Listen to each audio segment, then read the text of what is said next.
नमस्ते बच्चों, गणित विषय के क्लास में आप सभी का हार्दिक स्वागत है। बच्चों, आज हम पुनः प्रश्न संग्रह 29 के सवाल ऐकिक नियम इसका अध्ययन करेंगे। आइए शुरुआत करते हैं। प्रश्न क्रमांक 5वां। प्रश्न क्रमांक 5वां क्या है, आइए देखते हैं। समान चाल से चलकर कोई कार 3 घंटे में 165 किलोमीटर दूरी तय करती है, तो उसी चाल से वह कार 330 किलोमीटर दूरी तय करने में कितने घंटे में तय करेगी। दूसरा सवाल, इसी में 8 घंटे में कितनी दूरी तय करेगी। बच्चों, यहाँ पर दो सवाल है, इन दोनों सवाल का हमको हल करना है। आइए, पहले प्रश्न क्या दिया है, 330 3 घंटे में हल। 3 घंटे में तय दूरी 165 किलोमीटर। इसलिए सर्वप्रथम हम 1 घंटे में तय दूरी निकालेंगे। 1 घंटे में तय दूरी निकालने के लिए 165 को 3 से भाग दिया जाएगा। आइए भाग देते हैं। 3 का भाड़ा पड़ेंगे, 3 पच्चे 15, 6 में से 5 गया 1, 1 में से 0, 3 पच्चे 15। मतलब कि 3 घंटे में 55 किलोमीटर दूरी तय होगी। 3 घंटे में तय दूरी 165 किलोमीटर, इसलिए 1 घंटे में तय दूरी निकालने के लिए हमने 165 को 3 से भाग दिया, यानी 55 किलोमीटर। अब हमारे पास सवाल है, 330 किलोमीटर दूरी कितने घंटे में तय करेंगे। पहला सवाल, 1 घंटे में कितना किलोमीटर दूरी तय करता है, 55 किलोमीटर, इसलिए 330 किलोमीटर दूरी तय करने में लगा समय, दूरी तय करने में लगा समय, इसे ज्ञात करना है। 330 को 55 किलोमीटर से भाग देंगे, क्योंकि 1 घंटे में 55 किलोमीटर दूरी तय करती है, इसलिए 330 किलोमीटर को 55 से भाग देंगे। तो यहां देखिए, 330 भागे 55,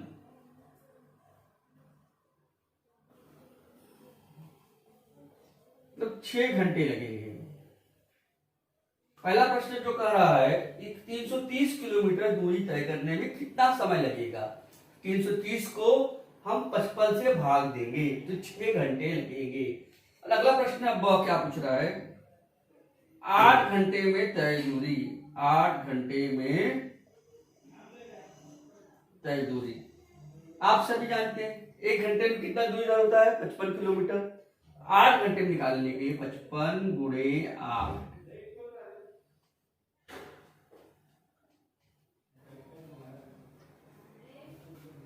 55 को 8 से भाग देंगे। तो बच्चों, हमने देखा इस प्रश्न में दो सवाल है। पहले हमने 1 घंटे में तय दूरी निकाला। पहला प्रश्न है, 330 किलोमीटर दूरी तय करने कितने घंटे में तय करेगी। 330 किलोमीटर दूरी तय करने में लगा समय, 330 को 55 से भाग देंगे, यानी 6 घंटे लगेंगे। दूसरा, 8 घंटे में कितनी दूरी तय करेगी। तो 1 घंटे में 55 किलोमीटर है, 8 घंटे निकालने के लिए हमने क्या किया, 8 का 55 से गुणा किया, 440 किलोमीटर। बच्चों, इस तरह से 5वां सवाल है, इसमें 2 सवाल था, इन दोनों को हमने हल किया। अब आइए अगले सवाल की ओर, सवाल क्रमांक 6वां। बच्चों, अगला सवाल, सवाल क्रमांक 6वां। खेती की जमीन तैयार करने वाला एक ट्रैक्टर 3 एकड़ जमीन तैयार करने में 12 लीटर डीजल का खर्च करता है। तो 3 एकड़ जमीन तैयार करने में 12 लीटर डीजल खर्च होता है, तो 19 एकड़ जमीन तैयार करने में वही ट्रैक्टर कितने लीटर डीजल खर्च करेगा। पहले हम लिखेंगे 3 एकड़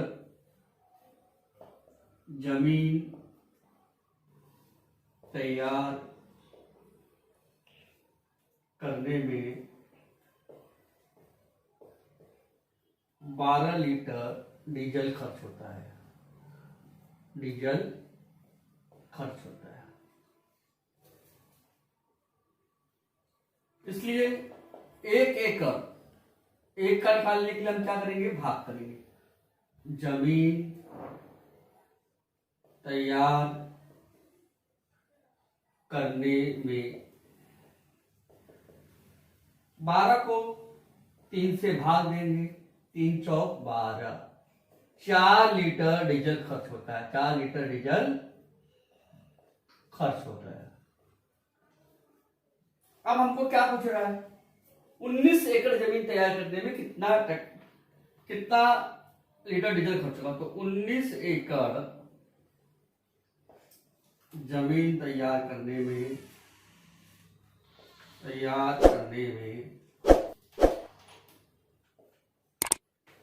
लगा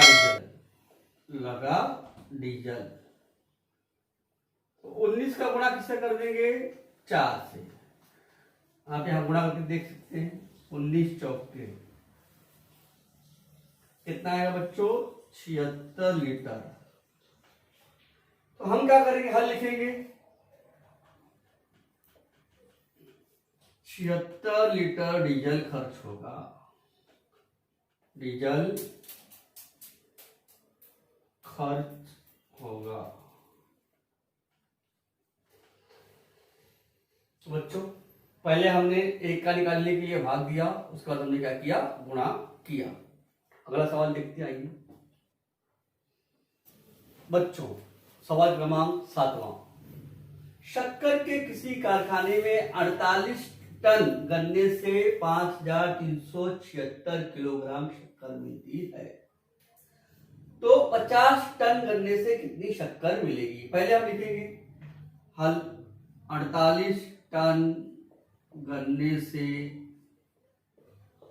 प्राप्त शक्कर 5376 किलोग्राम। इसलिए 1 टन गन्ने से प्राप्त शक्कर, एक का निकालने के लिए हमको क्या करना पड़ता है बच्चों, भाग देना पड़ता है। को 48 से भाग देना है। भाग देखते हैं यहां पर, 5376 भागे 48, 48 के 48, 13 में 4 गया 5, 4 में 4 गया 0। अब क्या उतारेंगे 7। अब कितना बच जाएगा, एक बार 48, 17 में 4 गया बच्चों 9, 4, 48 के 48, 48 गुना 96। एक का निकालने के लिए हमने क्या किया, भाग दिया ने 112 किलोग्राम।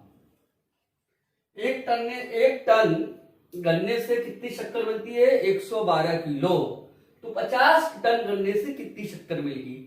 इसलिए 50 टन गन्ने से प्राप्त शक्कर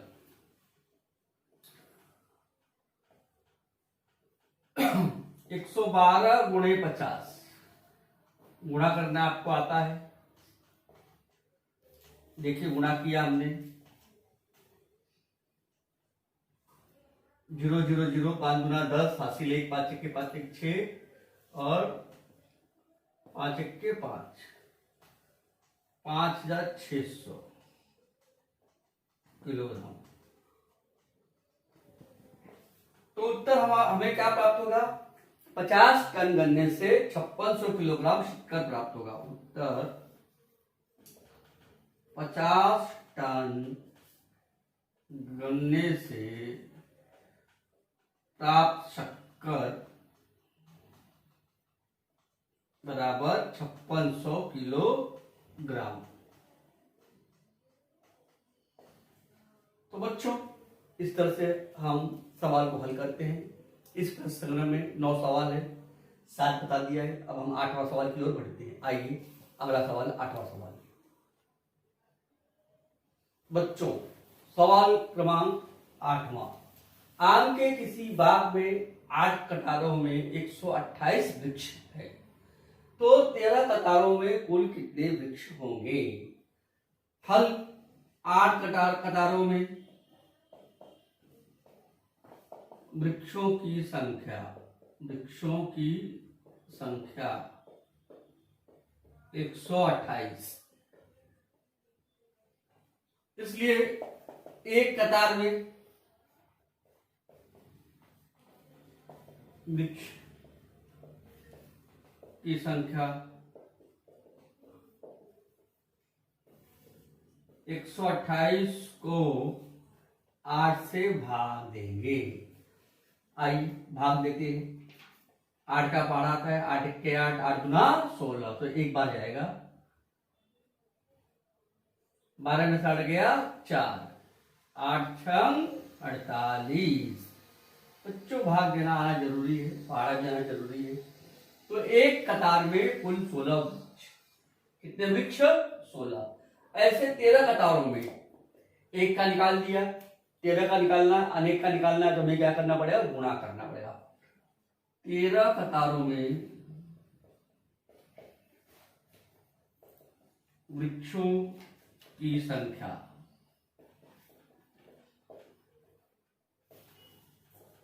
13 गुणे 16, यहां गुणा करते हैं।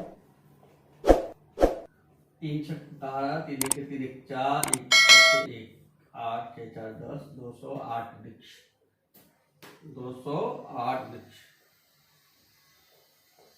तो हम लिखेंगे उत्तर 13 कतारों में कुल 208 वृक्ष होंगे।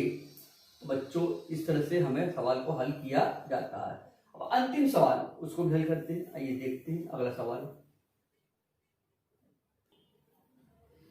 बच्चों अंतिम सवाल, 1,20,000 लीटर पानी का संग्रह करने वाले एक ताल के निर्माण में कुल 18,000 रुपए खर्च करने पड़ते हैं, तो 4,80,000 लीटर पानी का संग्रह करने वाले ऐसा ताल निर्मित करने में कितना रुपया खर्च करना पड़ेगा? मतलब 1,20,000 लीटर, 1,20,000 लीटर पानी का संग्रह करने के लिए निर्मित ताल, कितने ताल बनेंगे? कितने? तो एक ताल है, कितना है? मतलब एक ताल में 1,20,000 पानी संग्रह होता है, तो 4,80,000 लीटर पानी का संग्रह करने के लिए निर्मित ताल, कितना ताल लगेगा? निर्मित ताल 4,80,000 को हम भाग देंगे 1,20,000 से। अब देखिए यहाँ पर या तो भाग दिया या शून्य, शून्य को बटा में लिखा मैंने काट दिया, इसका मतलब भी भाग ही होता है। ये शून्य से शून्य काट दिया, 48 भागे 12, 48 बटे 12, 12 चौक 48, 4 ताल चाहिए हमको। कितने ताल बनवाना है? 4 ताल। एक ताल का कितना खर्चा है? एक ताल का खर्च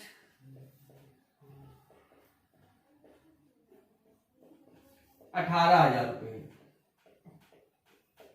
इसलिए 4 ताल का खर्च, 4 ताल का खर्च 18,000 गुणे 4। बच्चों एक ताल का खर्चा कितना है? 18,000 रुपये। 4 ताल का खर्च निकालने के लिए 18,000 का गुणा हमने कितना किया? 4 से किया। ये 72,000 रुपये खर्च होंगे। बच्चों इसी तरह से आज का जो प्रश्न संग्रह 29 है, इसका समापन हुआ है। अगले क्लास में हम अगला प्रश्न संग्रह 30 उसका अध्ययन करेंगे। धन्यवाद बच्चों।